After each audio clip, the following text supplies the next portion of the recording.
Welcome everybody. Special thanks for our special Wisdom Keepers of Honor, Jude, Currivan, Duane, Elgin, and Chris Bache.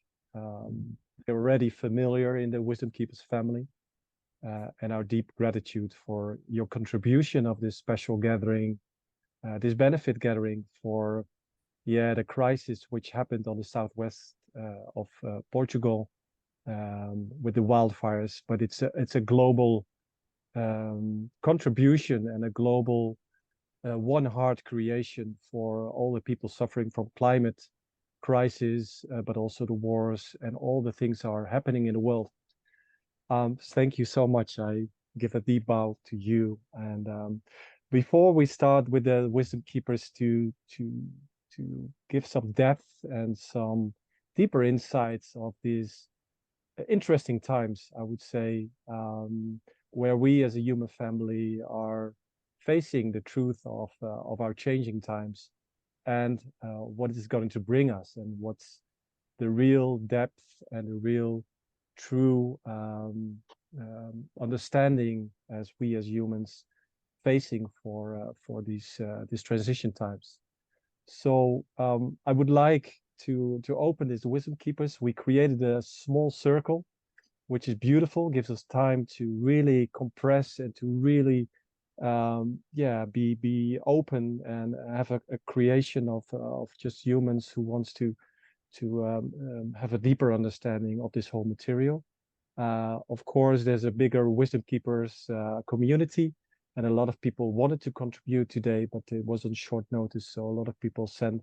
We would like to see the recording back. So let's start with this benefit gathering, this event. And I see that my beautiful face, Chris Bache, is still on the screen. I don't know why my face is still not in the screen. That doesn't matter. We're all here as a human family together to be open and to from one heart. I want to give my special acknowledgement and my special appreciation to my co-companions, my co-host, Melanie Denison, which is one of the promoters of the Wisdom Keepers, and also Mayo Paleza, which of course is a special position, Mayo. And I want to acknowledge you as a wisdom keeper by yourself, but also as a warrior. And you and your family were hit by the fires, intense. You lost your lands. It's a surprise, and I think it's a psychic, energetic element that your house or your yurt where you live in the family was totally untouched. And I believe this is one of the miracles happened for a lot of people hit by the fires at the southwest coast. But I want to acknowledge you for your resilience, you, your family, and especially the community where you live on the beautiful mountain. So my deep acknowledge for that. Thank you. Before we zoom into this beautiful gathering, I would like to share a video. It was made by Jason Horton, one of the community members at the Southwest Coast, to give an impression, to get a feeling, to get the energy in. So we're feeling as a collective what happened, and of course what happened in Morocco these days, what happened on Hawaii, what happened on the South Europe part with the floodings. Crises are everywhere, and there is this bigger collective crisis. So let's attune to this, energetic expression of Mother Nature, Gaia herself.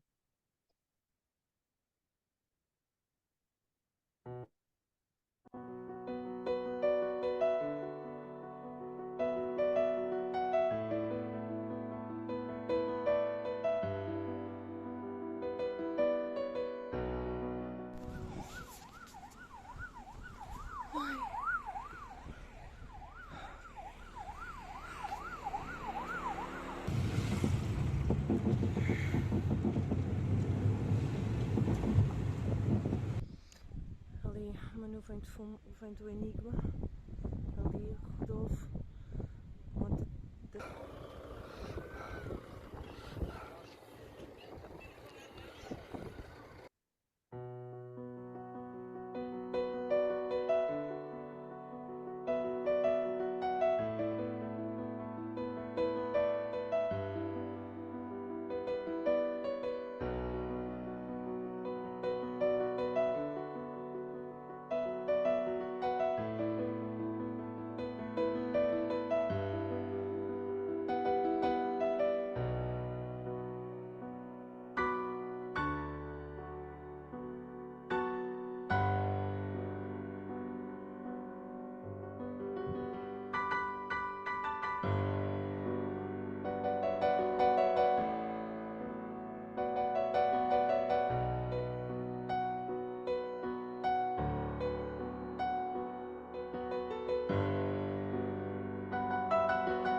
stones are left.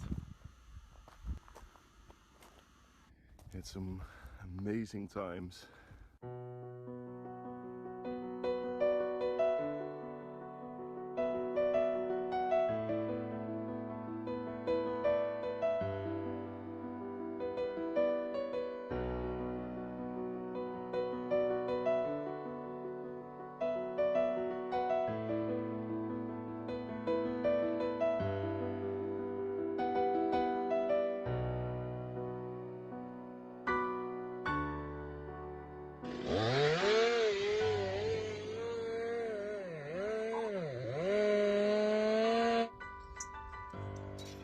Also, thank you for your help. Bye.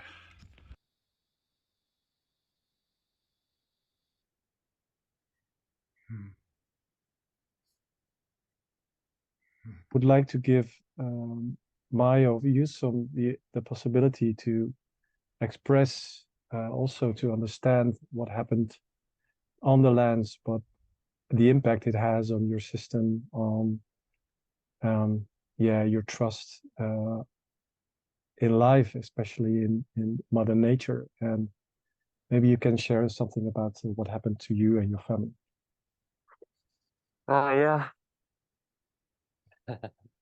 Hmm. Thank you so much for this opportunity to share and to be with all you. It's shaking a little bit inside as I see the images and revisit this, well, for lack of words, traumatic experience. But it is not my own unique experience. It is truly a collective experience. And so interestingly enough, that the conversations we've had with the panel members, I believe truly prepared me not to dwell on the event itself, but to see it as a movie that it is evolving and emerging. This is what I say now after the event, while I'm in this moment, seeing the flames come up, the smoke, everything in your life stops, and you wonder about, can the world be safe? Is this something that will be recurring? Is this something that I will come back to our land and see our beautiful homes? And so the true human spirit questions so many different elements. And it really is something that I cannot describe, because I feel that the fire inside of us is burning in our atomic cells. Collectively, we have this fire for love, for compassion, for unity. But when we are faced with the reality of the world and the environmental impact, and we have not prepared ourselves enough to deal with this grief, as our great friend Duane would say, it's really something that I cannot describe and put into words. I feel that I am blessed to know that we have the capacity to rebuild, but I am more blessed to know that the support of those around me is there from a human perspective, from this essence of collective. And so today it is an important call of action from my behalf for all of us to connect deeper, to find the love in ourselves and find the love across the aisle, so that we can find the benefit of uniting our essences together. Because fires will come, tornadoes will happen, earthquakes will happen, and the cycle of the world will continue its own mission. But it doesn't mean that we have to be passerbys. It doesn't mean that we have to just sit on the sides and not do anything but observe how this impacts us, rather than to be those that are finding the avenues to really make these changes today, so that we can live more as a connected species, as a true Gaians that can collectively find this consciousness and this emerging evolutionary awareness that we are belonging to the one heart, to the one love. So thank you so much for this opportunity. It's so interesting because as I read Duane's book a couple months ago, and remember my wife asking me for the first 2 weeks as I read the first couple chapters, she said, "Mayo, are you depressed?" And I said, well, I'm not depressed, but I'm very emotive. Why? Well, I'm reading this chapter after chapter that talks about grief and being comfortable with grief and being aware how what we think we've lost is nothing to what the world is going to experience in the future. And when the fire happened, immediately I said, I have something in me already that has prepared me for this. And it's incredible. It's incredible how this reincarnation, this fire, I think Chris is the one maybe that mentioned that reincarnation is the collective driver.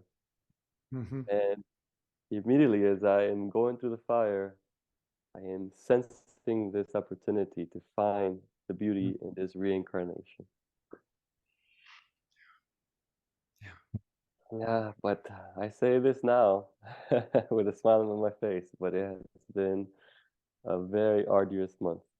And I thank you all for being there, not just for myself, but for all of us in the world, so that we can find the opportunity to really make an impact today, so that we can find this connection, this true inherent connection that we all have each side of us. Thank you, Maya.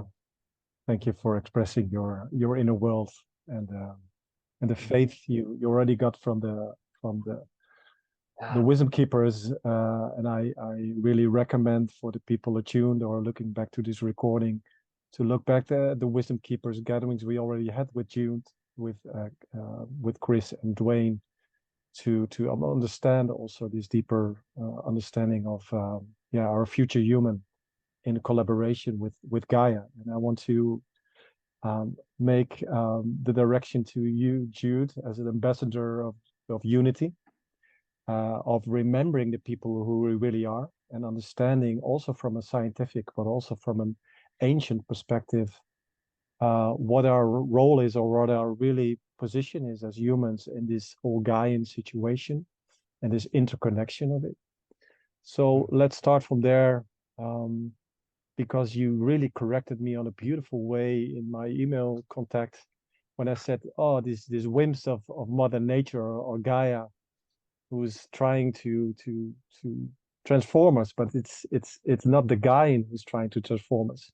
It's a beautiful dance we have to understand from a deeper aspect and a deeper understanding, which we can't learn from words, but we have to understand from doing, connecting, practicing, etc., etc. So, Jude, very much welcome. For the people who don't know your name, please come on, look at the work of Jude. You're a planetary healer. You're an author of several books. The last one, The Story of Gaia, which I think we're gonna zoom in more now in this conversation. And you're the co-founder of the Whole World View. So thank you very much you're here. And Jude, please give you the microphone for some words of understanding. Thank you, Baz, and thank you, Melanie and Mayo, for inviting me. And it's lovely also to be with Chris and Duane and all of us together, because this is a time for community, to come together, to link up and lift up. So I'm delighted to be with you all today. And despite the sadness and the grief that's called us together, I'd like to share my optimism and hope for a world that is and urgently needs to remember who we really are and our profound relationship with our planetary home, Mother Earth, Gaia. Over the last few years, I've spoken about how our perception of the world and our place in it, our worldview, drives our choices and behaviours. And these in turn feed back and affect our worldview. And we've had a collective worldview that's hitherto been based on materialism and separation. We fragmented our perception and awareness into pieces, and we've effectively dismembered ourselves. And in such pieces, while we might try and come together and to cooperate, and the underlying mindset and heart set of such separation inevitably has meant that conflicts and other behaviours, such as inequalities, and injustices have prevailed. Not only is our disease of separation, not only has it caused us personal and collective trauma within and between ourselves, but deep trauma in our relationship with Gaia, and now resulting in catastrophic planetary crises. Yet we are now, though, at this momentous moment, at a collective moment of choice, waking up to remember who we really are, and that we're inseparable from each other, from Gaia, and indeed from the whole world. A friend of mine says unity isn't an aspiration, it's our existential reality. And in addition to how Baz described me, from the age of 4, I've walked between worlds and experienced directly a universe that is whole. And so over my many years, I'm also a cosmologist. That's one of my hats. And the cosmology that I've sort of journeyed to this point to share is one that is now emerging into the world, but it's a re-emergence into the world, because this realization that unity is not an aspiration, it's our existential reality, is now based on the latest scientific breakthroughs across numerous fields of research, and is upending that old paradigm of materialism and separation, and instead revealing the innately unified nature of reality. And it's based on scientific evidence at all scales of existence, and vitally, crucially, at the level of our everyday lives, and converging with universal wisdom teachings and indigenous traditions. It's showing us a universe whose appearance arises from deeper levels of non-physical realms of causation, as meaningful in formation. And as cosmologists, we're converging on a perception that it's holographically manifested, still real, but it's the genius of cosmic mind that manifests the universe as a cosmic hologram. And the beauty of a hologram is its innate wholeness is expressed in every part as nested and innately, inherently relational diversity.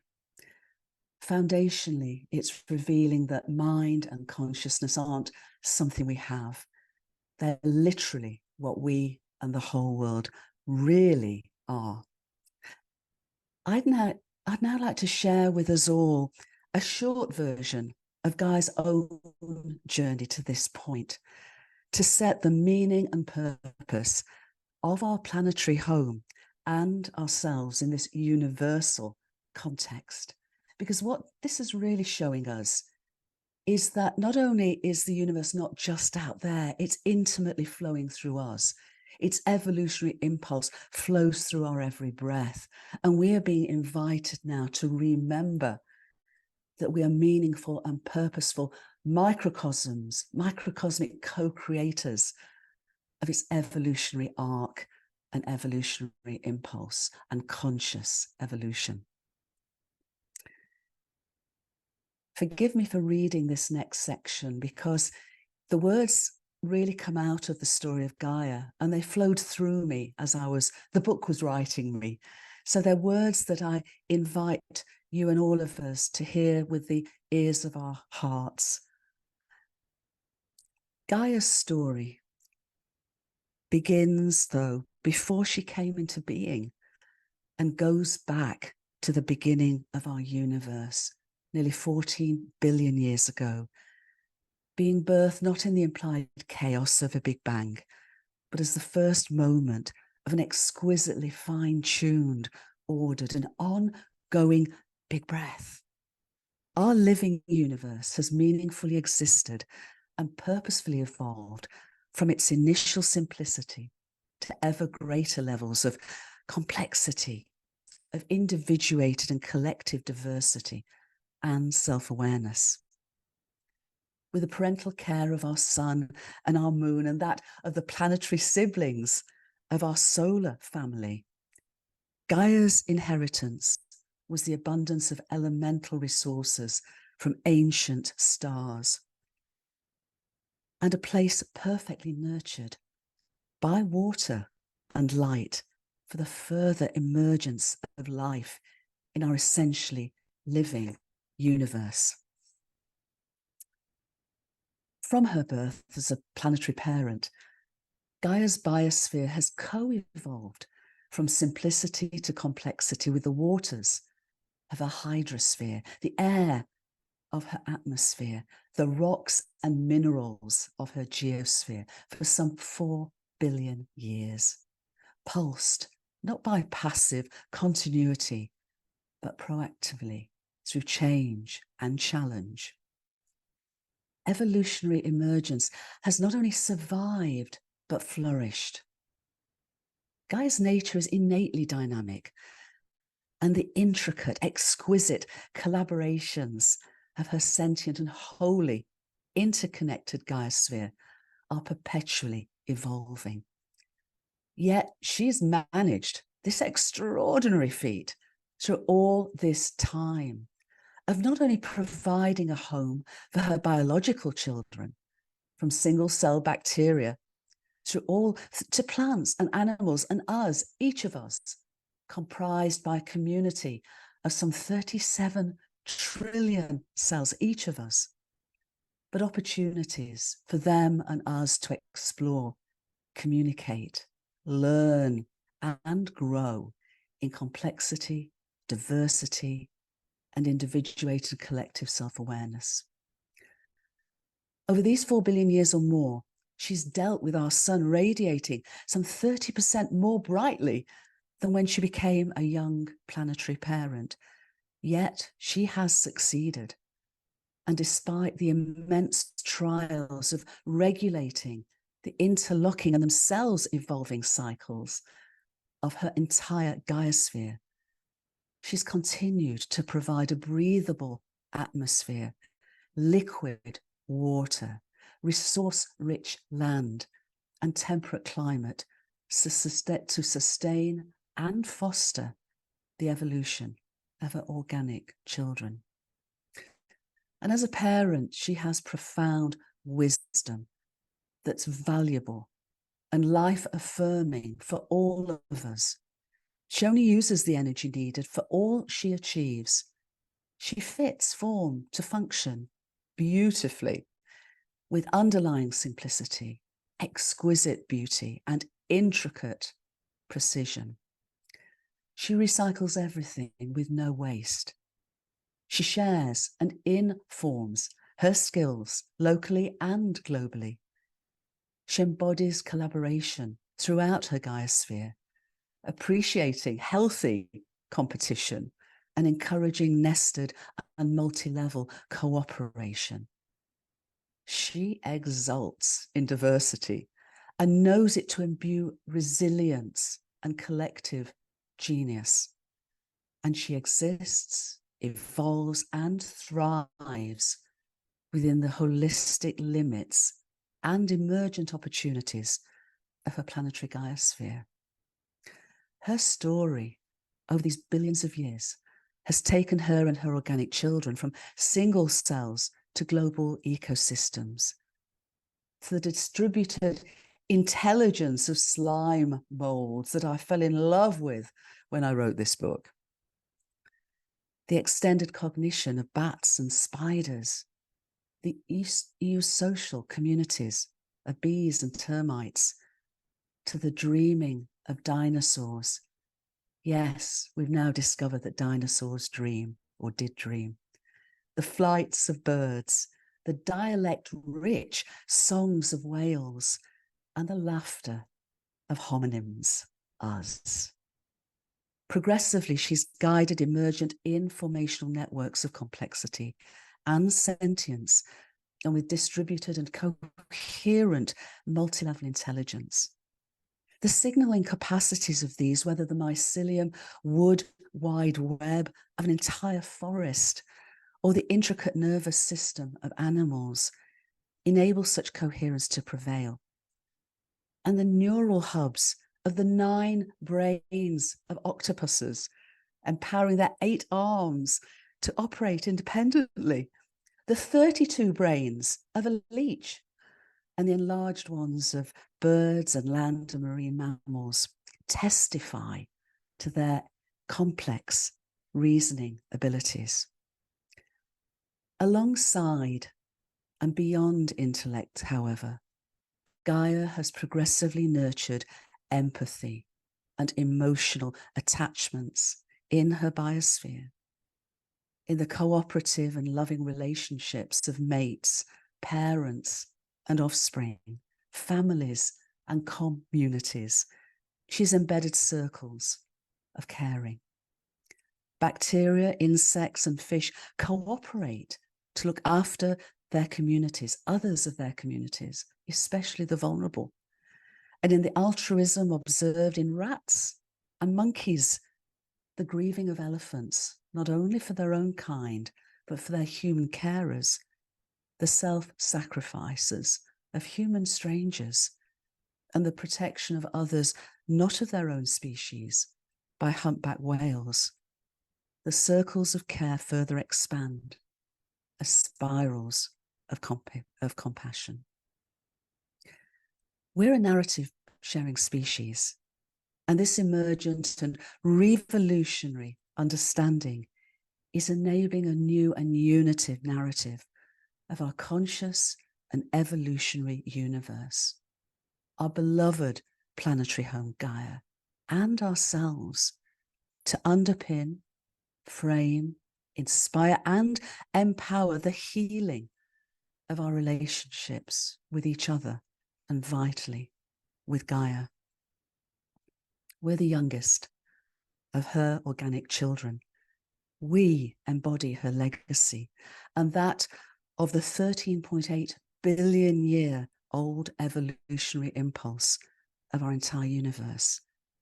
And we stand together with each other and with them here and now at the bow wave of their and our next emergent potential for conscious evolution. And I'll complete now by inviting us to come together. And before handing back to Baz and Chris and Duane, I invite us to close our eyes for a few minutes and take a few breaths. I hope the words of Gaia's story have already opened our hearts, but now to invite us to open them even more so in the universal heart of our living and loving universe. And as we do so, as my dear friend Michael Linfield also invites us at this pivotal moment of choice, and as Mayo, I think, said, or was it Baz, to consider ourselves as Gaians. And what do we mean by this? As Michael writes, what's the difference between living as a human being and living as a Gaian? As humans, we go about our lives looking at the world as an external reality, something outside of ourselves. As a Gaian, we think, we feel, and we act within a deeply sensed knowing that the whole earth lives inside of us and we live inside the whole earth. A Gaian is a conscious and co-creative microcosm of Gaia, a sacred space of synthesis where life meets life and knows itself to be one with all. And to join me finally in a prayer of gratitude to Gaia.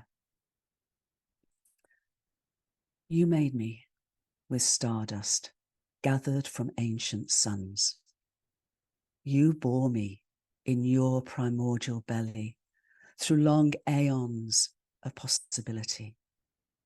You birthed me naked and squalling, slippery with life's promise. You smiled as I squirmed in the dawn of a new day, lit by kindness. You gentled me as I swaddled in the comfort of your breast. You grew me strongly with plant and fish, milk and meat. You taught me to love you and to know myself through you. You've always loved me. Thank you. I love you.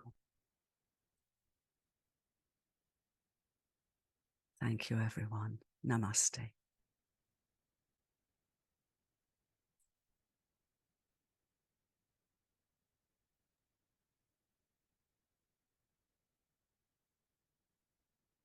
Thank you, Jude.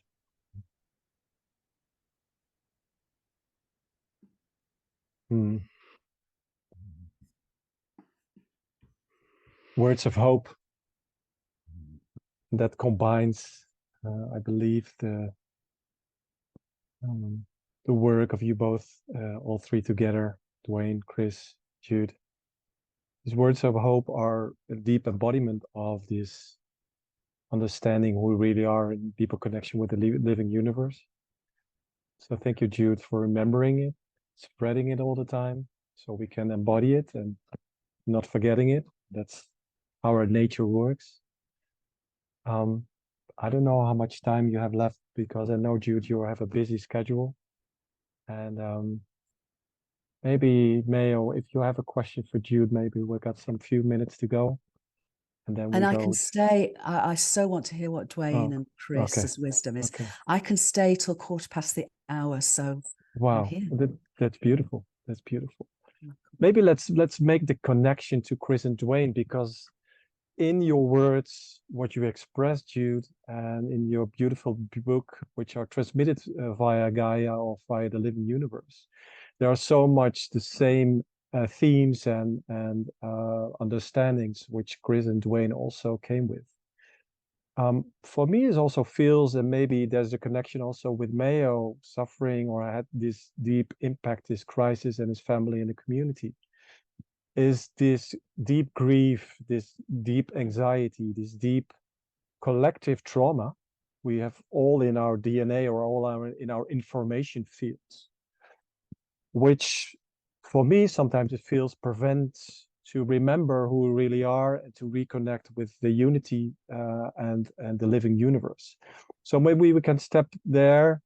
So, and Chris, I read your book. You know, I'm doing the Growth Legacy training, using psychedelics and holotropic breathwork as a vehicle to understand the living universe, and also from a meditative level. But this purification, as you mentioned during your process with the LSD in the mind of the universe, for me, it feels like also a gateway for transformation. And how can we cultivate this purification as humans, which we don't have the connection, we don't feel the connection with Gaia or the living universe. Maybe we can start there and see what happens in this whole collective. Yeah. Thank you. Thank you, Bas. I'm happy to talk about that, want to talk about that. But first, Duane and I thought that rather than kind of talk individually one after another, we would kind of have a conversation together, because he and I are kind of old friends, and we work well together. We kind of play off each other.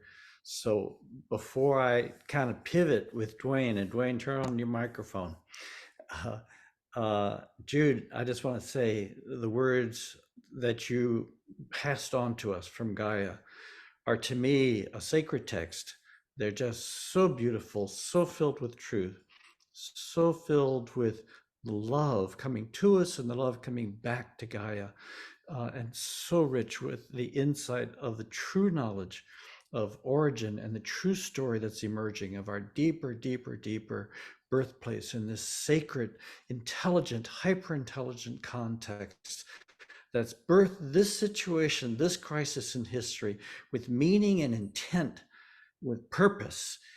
And that is just really, thank you very much. That's sacred transmission. Duane and I have been in conversation, and I will say at the outset, my work, and Duane, turn on your microphone. There you go.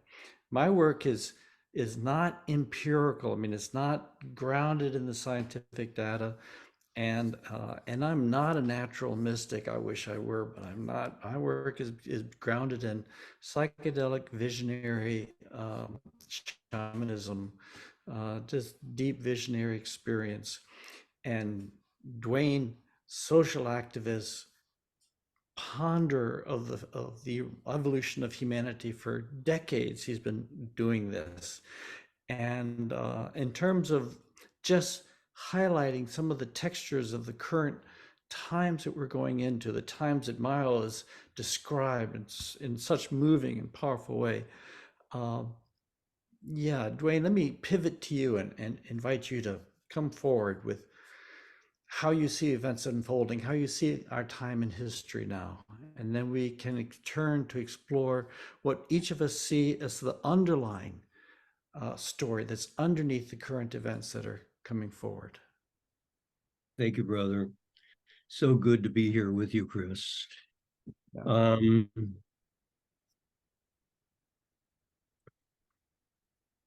Take a deep breath here. I've been looking at what we're exploring now for essentially a half a century, a little more. Yeah. And just to ground this, what's going on, I don't want to belabor the challenges that we're facing. I think we've all really begun to internalize those. But let me just mention a couple to put our communication in perspective. In 1975, I was working on a project for the president's science advisor. And the science advisor said, look, we want to know what challenges could wipe us out from the blind side when we're not looking. And in the course of our work in 1975, I went to a briefing at the Department of Energy in Washington, D.C. And there they said, look, one of the things you're not paying attention to that could wipe us out from the blind side is growing CO2 in the atmosphere. And they said, in 40 to 50 years from now, if you don't pay attention to this, there's going to be big problems ahead. That was in 1975. Well, we're in that time frame right now. And we do have big problems. We had half a century to step up to the challenge and begin to respond, and we have not. We didn't. Other challenges are, for example, population growth. When I was born, there was just a little over 2 billion people on the planet. Now there are about 8 billion people on the planet. Researchers around the earth have said, look, the resources of the planet can support roughly 2 or 3 billion people living at middle-class European lifestyles. Well, here we are now, upwards of 5 billion people over the carrying capacity of the Earth. There is no way around a trajectory of grief, of sorrow, of loss, as we try to accommodate billions of people beyond what the Earth can actually carry with its resource regenerative capacity. Now, whether it's climate change, species extinction, resource depletion, we can just go on a long list. We are in a time of apprenticeship, an apprenticeship with sorrow, with grief, with loss.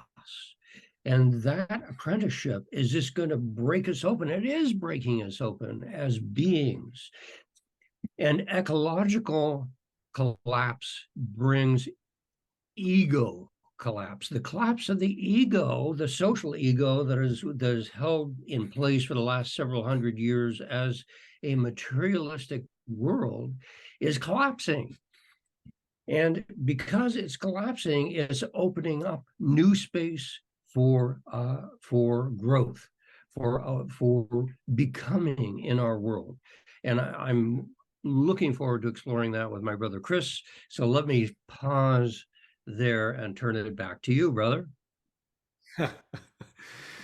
Thanks. You're dumping me right in the middle of a global crisis of epic proportions, unprecedented proportions. And yeah, you know, way back before I was aware of a climate crisis or an eco crisis or global crisis. When I was in the middle of my deep 20-year-long psychedelic work, working with high doses of LSD, foolishly perhaps, but systematically dissolving myself at the individual level, dissolving into the fields that hold us, the field of the species mind, dissolving into beyond that to the fields that hold the creative process of the universe, to actually be able to take almost into my DNA those hours of merger with the intelligence that Jude described so powerfully, and that our science is demonstrating so powerfully. I'm not a scientist. I just dissolved into that intelligence. And while in that state, this consciousness that I was in began to give me a series of visions about humanity over 4 years, starting in 1990, that we were coming to a turning point, a crisis, that this was all part of divine love. There was nothing taking place outside of the divine love of creation, that this was not about individual awakening. This was about collective awakening. The whole process was collective, and that we were coming to a process of a profound, radical transformation in history that was just no holds barred, crisis in the extreme, and giving birth to truly the next form that evolution is bringing forward in life. Now, Jude talked about this creative intelligence coming forward and creating through all these levels of biological evolution and cellular and quantum evolution,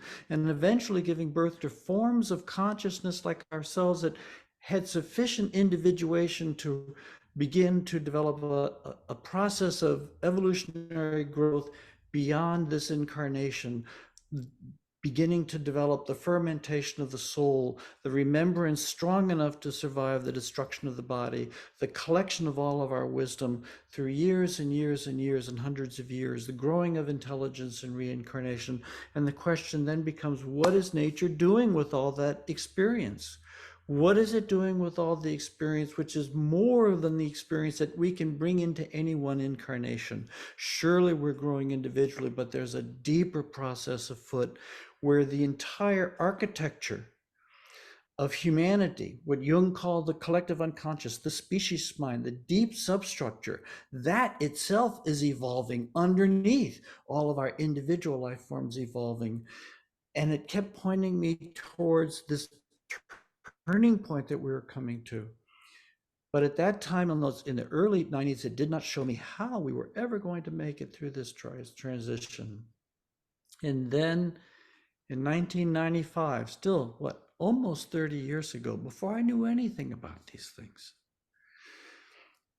in the middle of a process that I describe as the diamond luminosity initiations in the last 5 years of my work, instead of taking me into the diamond luminosity, it took me into a state where it dissolved me into the species, and it took me into future time, imminent future time, and I began to experience a death, a falling apart, an unraveling of my life as a species, a collapsing of all essential structures, an absolute sad and frightening ordeal, a collapse of reality as I had known it, until humanity was just brought to the task of survival, with having so many hearts and dreams shattered. But as Mao has described, and I was so touched by your description, Mao, showing the activation in your person, feeling what happened to you when you and your friends and your family were taken to the edge and held there. And the way it opened you, the way it opened you radically. Now, I imagine that happening to, in the future, millions of people simultaneously, eventually billions of people being brought to the brink, to the ending of an old way of life and to the threshold of a new way of life. And what happened in my visionary experience when humanity was brought to that point, there was a part of us that died, a sloughing away. And I think what was sloughing away was the habits of ego, the constrictions of ego, and what was being born, what I think is being born is what I call the diamond soul, or simply the soul. The soul is being born in history. Nature is taking all that living that we've accumulated in the soul, and which is being held in a way in the bardo phase of our life, in the expansion after we death. All that intelligence is coming forward. And I think we're coming to a fusion of all of the wisdom and all of the experience of all of our former lives over hundreds of thousands of years, merging into a unified, individuated consciousness. And when they merge, they don't simply become like a deck of cards side by side. They fuse. And in fusing, there is an ignition which gives birth to a truly unprecedented higher form of consciousness that we see echoed in the great saints and saviors of our religious traditions, but now taking place in all of us, in the collective, at this time in history. Breaking down, yes, there's a terrible breaking down coming, but a birth of something remarkable, what I call just the future human, just to point it to it, to ground it. The birth of the diamond soul, simply an attempt to describe this explosion of capacity, as Miles so beautifully described, this opening of his heart, an opening of heart beyond previous limits, an opening of mind beyond previous limits, a deeper intaking and a knowing that our future lies in our neighbors and our bondings with each other. I think what is happening is the birth of oneness, the experience of oneness. We're having the theory of it, but the experience of oneness in the human heart. And when the human heart is opened in oneness, and when our mind opens to this oneness of things, we become a different species. We live on earth differently. We live on earth as the blessing that it is, and we find ways to cooperate with each other instead of fight each other. We find ways to pool our resources. We find ways to build truly a world that works for all. We know ourselves as 100,000-year-old beings, not 100-year beings. We know and feel the deep fabric of our connection with each other, the awakening of the one heart, the unified heart. We are going to be having more and more fundraisers in the future because there's going to be more sadness and more tragedy, what Mal has described. We are seeing it happening all around us, and there will be more and more, and we need to give. We need to give until it hurts. We need to give until we lose the boundaries of our nice, comfortable life, until we really join with all the others in really helping all of us get through this as best we can, attending to the outer world. But I think what's happening in the outer world is a setting and a compression for something that's happening in the inner world. The outer world cannot live in its fragmented state. It must come together as one in this global crisis. Our inner life is the same thing. We cannot afford the fragmentation of individuated egoic existence. We need to grow up into the soul that holds the larger blocks of time, the deeper capacities of the human heart. I think Duane has been pointing to this in his writings all his life. Is the awakening earth, voluntary simplicity as the lifestyle of wisdom, of common sense in the future, the living universe, the evidence for the living intelligence of the universe, and then finally now choosing earth, the big choice, the deeper choice, the larger choice. Duane, choosing earth. Well, thank you. I want to, this is very powerful for me.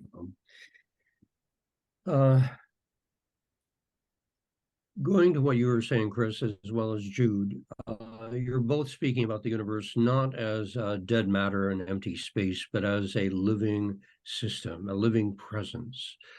And in the past few hundred years, we've looked at the universe around us and said, well, no, it's just dead at the foundations. There is no life here.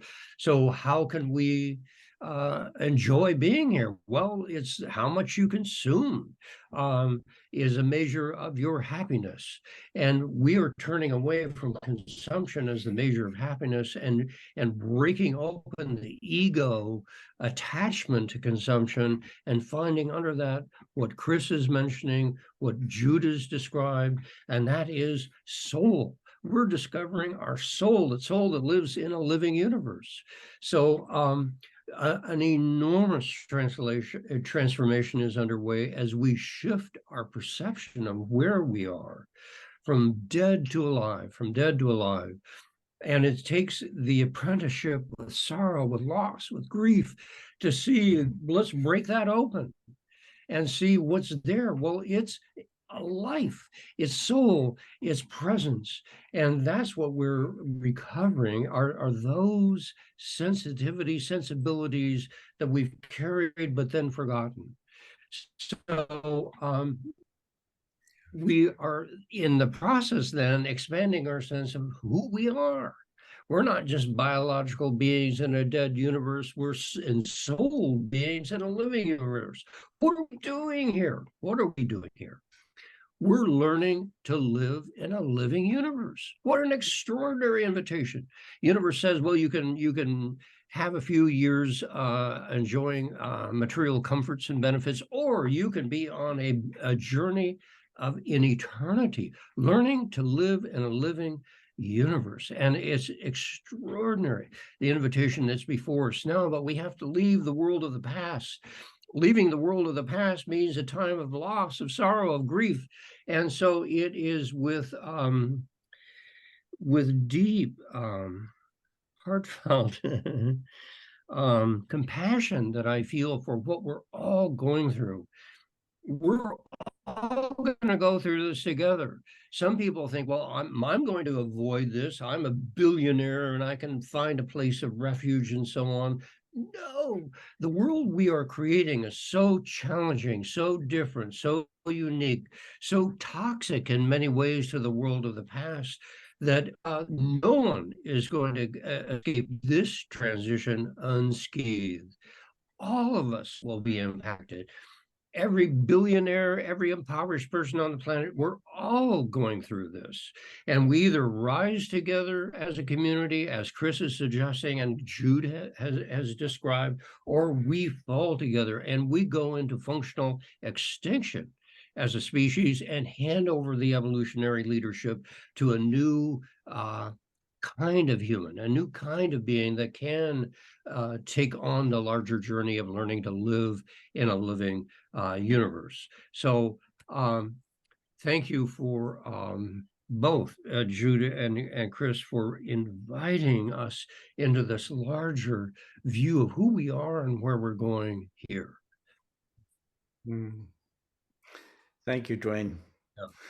The power of your long-held vision and the sharpness of your eye for so many decades. Thank you for all the work that you have poured into helping us wake up. So many decades of work. And Jude, would you like to cycle in with thoughts in our circle? Thank you, Chris. Thank you both. It's a privilege to be with my brothers and all of us together. What came to me was when the story of Gaia started to write me, I found myself really wanting to describe our universe as a universe soul. As a universe soul. And Chris, you mentioned many years ago when you were on your journey, in 1998, I was given a major sort of, download, as it were, and went on pilgrimage around Gaia for many years. But what started to activate within me, I started to term the 8th chakra and realize that it was a bridging essence between our personal sense of self and our transcendental universal sense of self. But very quickly after writing a book of that name, I stopped using that terminology because it wasn't the essence of what I was, or many were experiencing. And I began to call it the universal heart. And here, and then I took another step in terms of universe soul heart. So what I've been realizing, I'm a slow learner, so it's only taken about 25, 30 years for this particular part of things to move. But that exactly as you're describing, we are waking up not just to remember who we really are, but it seems to me that the whole journey of our universe souls emergence and evolutionary journey to this point has got us as microcosmic co-creators of the universe soul. So we are ensouled as microcosms of both its essence, its living sentience, and its loving evolutionary impulse.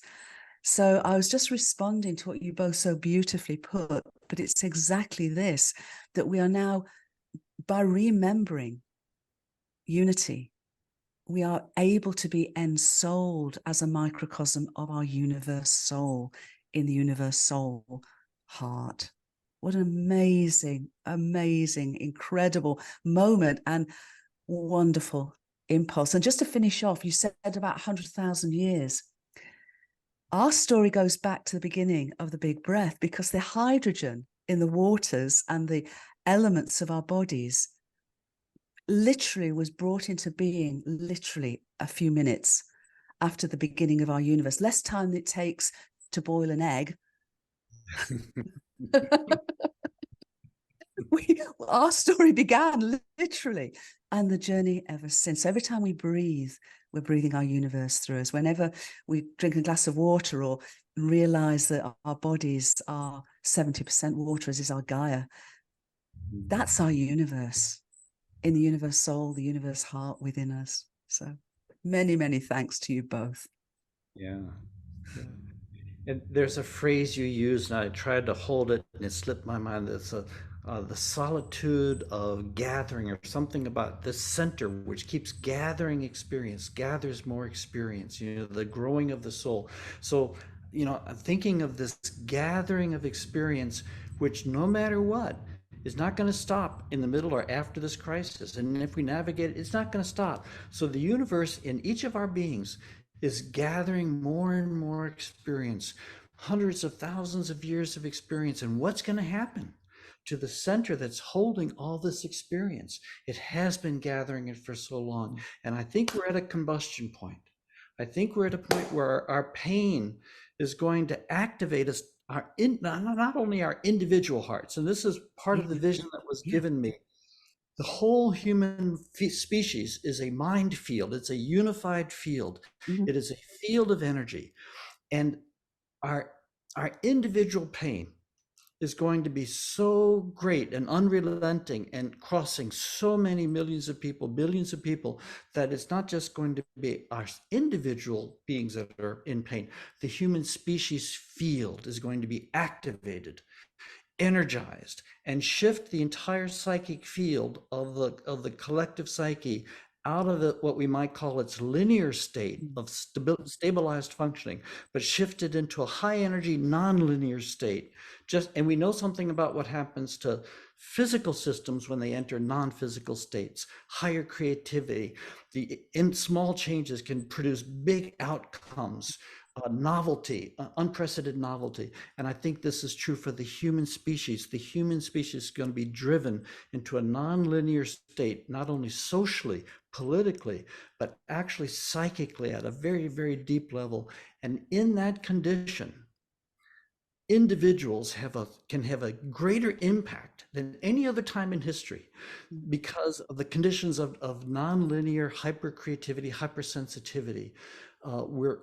In each one of our lives, Miles' lives, the lives of his neighbors in this fire, the pain suffered, and the pain suffered in Hawaii, and all the places where these tragedies are beginning to impact and will continue to impact, is stimulating this energy underneath our feet. And when that energy reaches critical proportions and flips or explodes or gives birth to this next iteration of this long, long story, that is the moment that we've all been born to facilitate. My belief is each one of us and all of our children and our grandchildren and great-grandchildren choose the lives, choose their point of entry, choose their time in history, volunteer for this great and terrible time, terribly hard, great time,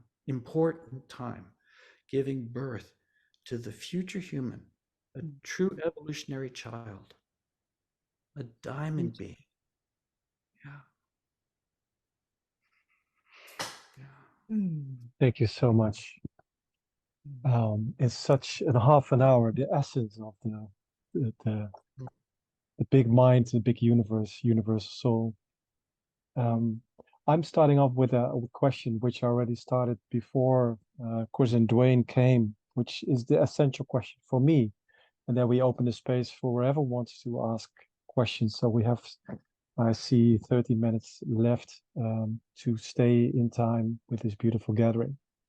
So my question is, and I will give a small introduction to it, because what I hear in all your stories that this initial or this intrinsic, there is an intrinsic intelligence of this bigger plan as we evolve in time, especially as human species, but of course the whole Gaian complexity and evolution taking place. What I experience, and especially during trauma, collective trauma, is that people want to do something, want to control. They're going in survival mode.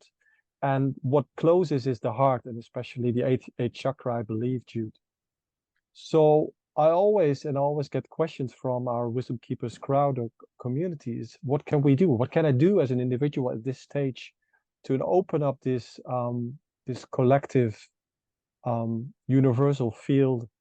And what can I do to catalyze this birth of this human, this new human, the heart, one soul, one heart, etc. So maybe you can zoom into that as a collective.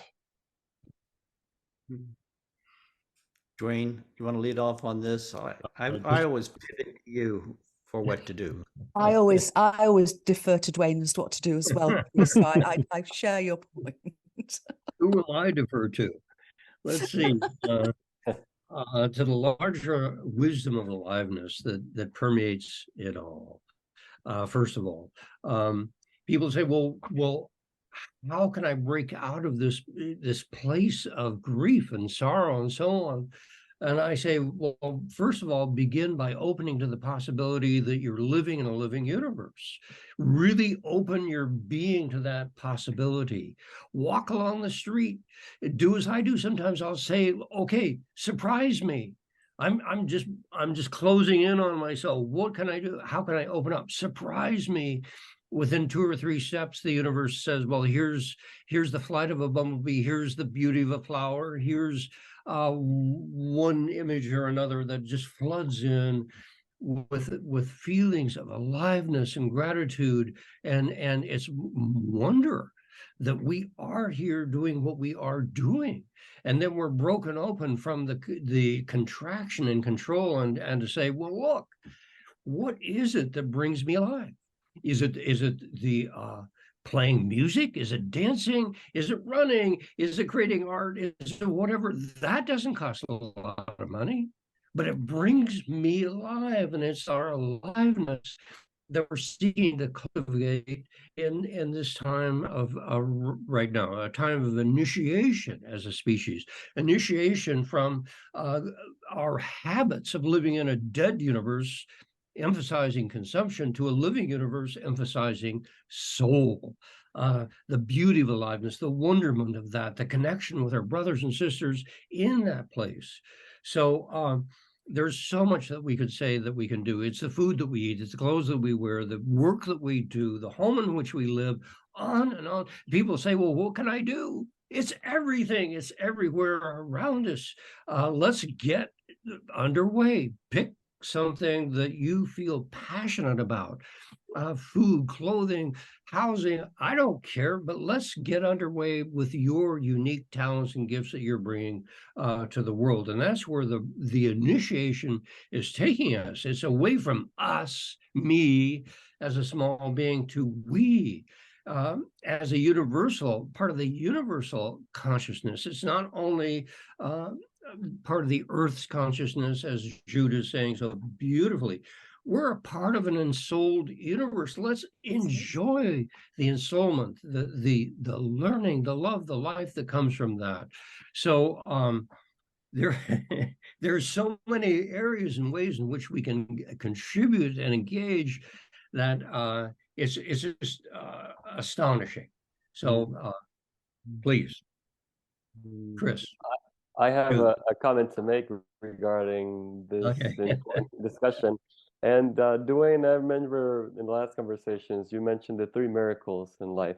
And if you can touch on those, I believe it provides a platform for all of us to experience this reality, this soul richness that we all carry within us. And for example, what is the first miracle? I just want to honor the indigenous cultures, the wisdom traditions from which these 3 miracles rest, if you will. The first miracle is that anything is here at all. Jude touches on this.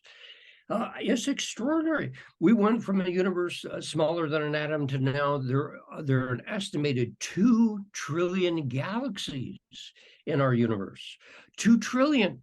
How can this happen? What kind of life force has the capacity and intelligence to create that? So the first miracle is that anything is here at all. The second miracle is that living things are here, plants, trees, animals of different kinds. And the third miracle is that there are living things here that know they are here. And that's us for the most part, not entirely, I think. Whales and other creatures certainly have some degree of reflective consciousness. But we are certainly here because and we have the capacity to know that we are here. And in knowing that we are here, we're knowing that we are ensouled within a larger living universe. And that changes the entire evolutionary journey. It's no longer about us living on the limits of a material world. It's about us living in the unlimited reality of an ensouled universe and then beyond into the mother universe, if you will. So thank you for suggesting that those 3 miracles. Yeah, it coincides with the notion that Jude presents in which we are co-creators of this reality. And equally, how Chris has mentioned that intelligence is manifested in everything. And so I see this beautiful pairing.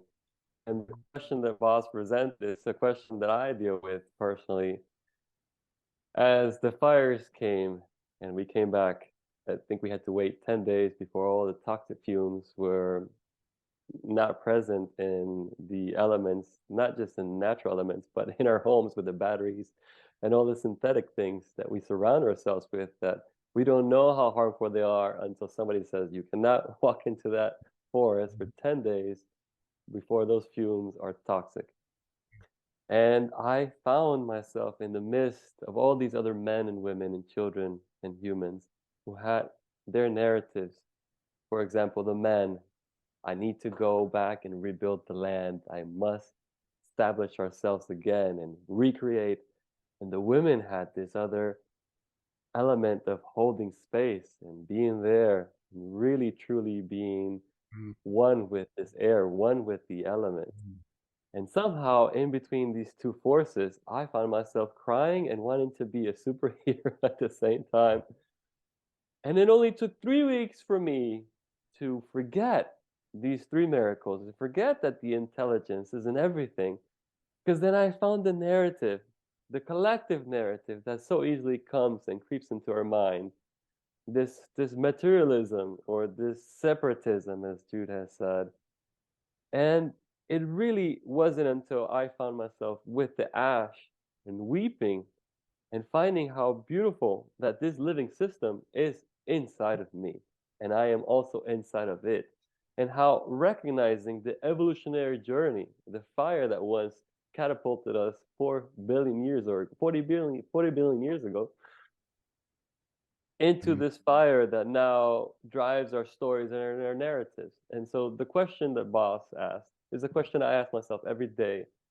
How do I welcome the opportunity to be soulmate to this process and not to allow for the mental process of the narrative and the collective to guide me in my actions? I don't want to focus on what I need to do in the future. I want to be present here with my brothers and sisters. And so it is so special that all of you have taken this time to really signal the pathway that the universe is inviting us to acknowledge, which is to really connect and to connect with the butterfly and to connect with that car beeping ferociously down the street and to really feel that our time in this earth is not limitless or unlimited, but really that it is happening now in this particular moment. And so with that said, I really want to share how grateful I am that we're all here present, creating this body of information, not just for the particular fire that happened here or the earthquake that just took place in Morocco, but in essence to have this information serve as the foundation for many civilizations to find the strength to come back to the rooted nature of this soul-driven essence that we are. And it's so special, really, to be here. I find such great promise in everything you've said and enthusiastically feel that whatever may come, as arduous as I may interpret it, it's only a blessing to be experiencing that. And this is the human journey. So my question to you, Chris, is what is the universe inviting humanity to do every day? What can we do? Jude, do you have time? I invite you to take on that question. I know your time is limited here. What Chris, can we do? that's so kind. Thank you. Yeah, I must go in a few minutes, and I'm going to listen to the recording because I want to hear what you have to say with this question. But I guess when the Cosmic Hologram came out, I co-founded Whole World View, and Whole World View's aim is to serve the understanding, experiencing, and embodying of unitive consciousness, unitive awareness, which is all that we're sharing and exploring together now. And the reason that those words came is that I was with a group of folks who were connecting with extraterrestrial intelligence. And the question we asked in attunement and meditation was, if you went through this pinch point that we're all talking about, where you'd walked this perspective of separation and got to the edge of catastrophe, what got you through it? And the answer came back, not every advanced species gets through this pinch point. Not every planetary arc gets through this. But what we were able to do, and this was like the whole galaxy coming back at us, was we came to understand, experience, and embody unitive awareness. In other words, to remember that we're microcosmic co-creators of our universe soul's evolutionary journey. And that's the invitation, it seems to me, that we're being offered now. So to go, Duane, I loved what you said about every day and what your heart sings. I so wholeheartedly agree with that. And again, at Whole World View, we have a little line that says, act local, because that's exactly it. Do what makes your heart sing, you know, whatever it may be. Enjoy the trees, enjoy the gardens, enjoy sunrise, and pick up litter, you know, whatever it is. I dance to ABBA a lot. So act local, feel, I know, feel global and think cosmic, because it seems to me that that out breath and in breath, when we remember who we really are, we're thinking cosmically, but then we can bring that back to being Gaians and feeling global, and then bring it back to literally the intimacy of our everyday lives. And Mayo, bless you for sharing what you share, and bless you all. I do apologize, I do need to go. So thank you so much for your kindness. And I'm so grateful, joyfully, lovingly grateful to be part of this wonderful community, the wisdom holders and keepers. Thank you so much, Jude. Thank you. Thank you. Thank you for your work and your Thank you. soul. And yours. Lots of love, everyone. Be together again soon. Bye, Duane. Well, I just affirm so much everything Jude said. I affirm what Duane has said. And my response to your question, Mao, is kind of vague in some ways, but it reaches, I'm trying to sort of, having expanded at different times in my life into the collective, into the undercurrent of the human species underneath all of our different lives. It gives me kind of an instinct of affirming the complexity of our current, of all of our, well, each of us individually is holding. Scientists are holding special traits. Masters of healing are holding special trait. Educators, social activists, artists, so many people are holding these individual, and all of which will be called upon in these times ahead. All of those talents, because all of those talents have been gathered and developed and refined through our evolutionary story. I think that the question that when Duane is talking about, we first take joy. I think learning to live in joy in the present is part of waking up. I mean, it's part of it's how it's happening right here, right now. Tomorrow is not any different than right here, right now. Joyful existence in that moment, right here, right now. Whatever comes, grief, tragedy, awakening, whatever comes, it comes back. It's opening now, right now, right now. And I think that each one of us, before we incarnated, chose the life that we are in, and our children and grandchildren are choosing the life that they are entering. And in that choice, there are tasks embedded in the ground around us, and there are resources embedded by forevision in the ground around us. And the question becomes not so much what to do. The question becomes, will we have the courage to do what we can do, to do what is ours to do? And if we turn to what is ours to do, then we're always looking at the ground under our feet. We're looking at our immediate neighbors. We're looking at what needs to be done in our immediate outer world, what needs to be done in our inner world. And I would simply affirm what I think many people who are involved in deep inner work are finding is that when you do your inner work, when you take on your shadow is collected from your deep history with humanity. So there's a way in which you're taking on leftover business from ancient times. And if you do your work deeply, don't be surprised if you begin to almost voluntarily begin a healing and a cleansing of work, which is in a sense not yours technically, but is part of the human family. I think there are many, many bodhisattvas living today in the outer world whose lives is dedicated to the well-being of all, not to their personal well-being. They carry the bodhisattva spirit and commitment to living large, to seeing what needs to be done large. And then there are also bodhisattvas of the inner world that when they go deep, they don't go deep just for themselves. They go deep to serve whatever needs to be done at a very, very deep spiritual level, to bring those pains into resolution. And then I think we're entering a time of more and more infusions from above, if you will, an inpouring of grace. And there's a necessary cleaning out of the pain of history, cleaning out of all the narrow judgments and violence which we've done to each other through pushing out between them and us, and understandable then, but blocks now, only blocks now.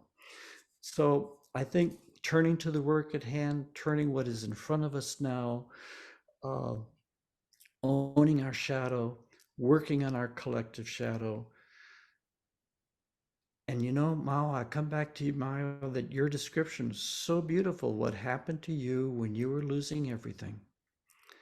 Truly, I think you are showing, you are embodying what is happening to us, will be happening to us, and more. What happens when we lose everything? A deep, strange awakening kind of comes, a pivot, a change in focus. And it's a different foundation to live from. And it's contagious. Your experience of this is contagious with others and seeds others as we go forward. We are a self-seeding community, which each of our learning seeds around us through a psychic osmosis, spreading out, spreading through. Will this be connected to the value of transcendence over eminence? I think transcendence teaches us a great lesson. But then in the middle of transcendence, it turns around and says, aren't you lucky that you are part of the bringing of transcendence into these beautiful bodies? Now, I think long term, and again, I ask, what if we keep bringing transcendence deeper and deeper and deeper into this physical body? And I think it changes the physical body, that we are literally becoming gods. And I mean that with deep respect. We are becoming incarnate gods inside space and time with deeper and deeper resources of energy to be able to manifest health in our body, health in our community surrounding us. Imagine what we will be doing in 100,000 years. Imagine, let's bring it down to 10,000 years, bring it down to 1,000 years. Right now, our work is it's the deep cleansing, awakening, the cleansing work. We're coming into the hard time. Gestation is long, labor is short. Gestation has been going on, as Jude said, from the beginning, but in a narrower way since we started reincarnating, and nobody knows exactly when. The gestation is long. Now, like Duane says, we either wake up or we die. We become a mature adult, stop behaving like an adolescent, or we probably just blow up the world, Yeah. Duane. Yeah. Yeah, I'm so grateful to have this community. You, Chris, my dear brother, Jude, my dear sister, and Boss and others. Bless you all. This has been such a gift to me. I feel often I'm traveling this road rather alone, and I'm sure all of us at this point in our evolution feel that way, but we're doing it together. The initiation we're going through right now as a species begins with us as individuals, but as Chris was saying, it opens to us as ensouled beings, as a part of an ensouled universe, and we have a larger life that's given to us. And so we're learning to live in that larger life. What an extraordinary journey. What a gift to be given that right now in our evolution, because in the past, we didn't realize the gift that was right before us, around us, within us. So this has been a real gift to me to be here with all of you today in this honoring the loss that has been suffered and the gifts gained from it. So thank you so much. Thank you. I personally want to thank you both for all your work and all the teachings that you have amassed. And it's so interesting. Boss and I were speaking with each other just a couple weeks ago on how it was almost like the future was written when we were not writing, we were reading your body of work, and how everything that we discussed almost 7 months ago, 6 months ago in this other Wisdom Keepers talk, I've experienced drought twice consecutively, and I sat there looking at our lake, just thirsty for water, and I prayed to the heavens, and I thought, how can I solve this mentally? And the water kept saying to me, you must ground yourself, you must integrate, and let this take its course. And water came into our life. Now the fire came and took everything away, but equally it brought everything to life. Mm. And so I find this opportunity really just to find more love in everything we do. And the intuition of life just brings us to these moments where we are presented with people in front of us that are our teachers, that are our fellow compadres, our fellow companions in this great journey. And so it is with such delight to really thank you from this heart that it is not just mine, but shared mutually within all of us for this incredible coexisting journey that we are now creating. And so I am truly blessed to be here, as you said, Duane and Chris. Thank you so much for this opportunity. I can't imagine how else we could have done this without these beautiful, beautiful humans. Thank you, Mao. And let me just sort of add, since this is a fundraiser, I want to go back to the fundraising aspect, because these are people in need.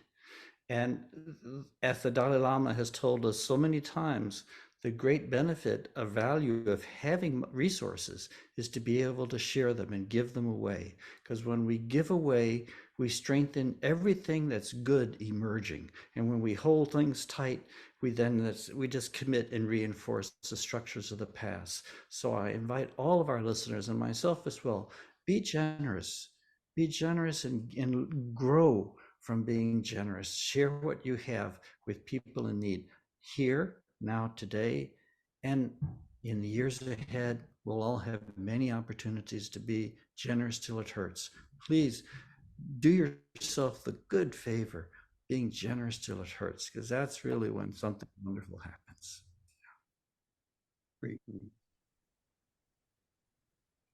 Yeah. Thank you, Bas, for bringing us together. Thank you for holding and hosting this conversation. May blessings come from your work and from all of us together, just sharing what we've come to understand and value. Thank you.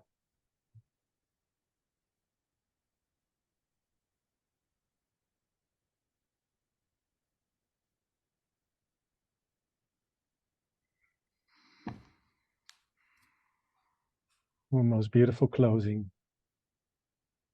And let's stay in silence and resonate the most inspirational light you have in your heart throughout the whole world. To the soul playground called universe. Thank you all the people who joined.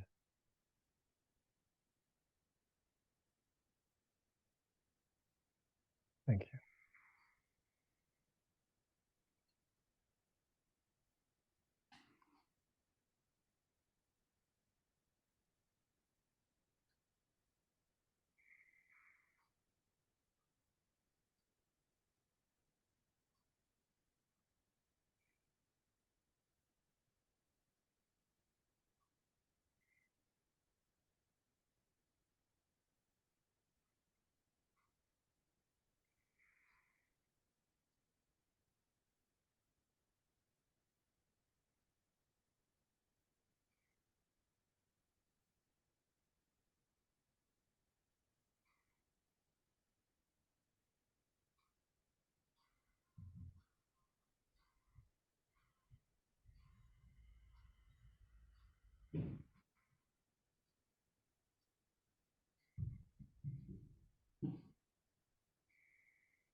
We close this Wisdom Keepers special benefit event now.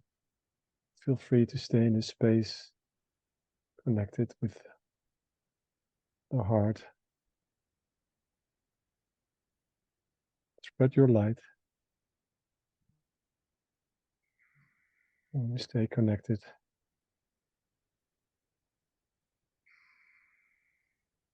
Thank you all.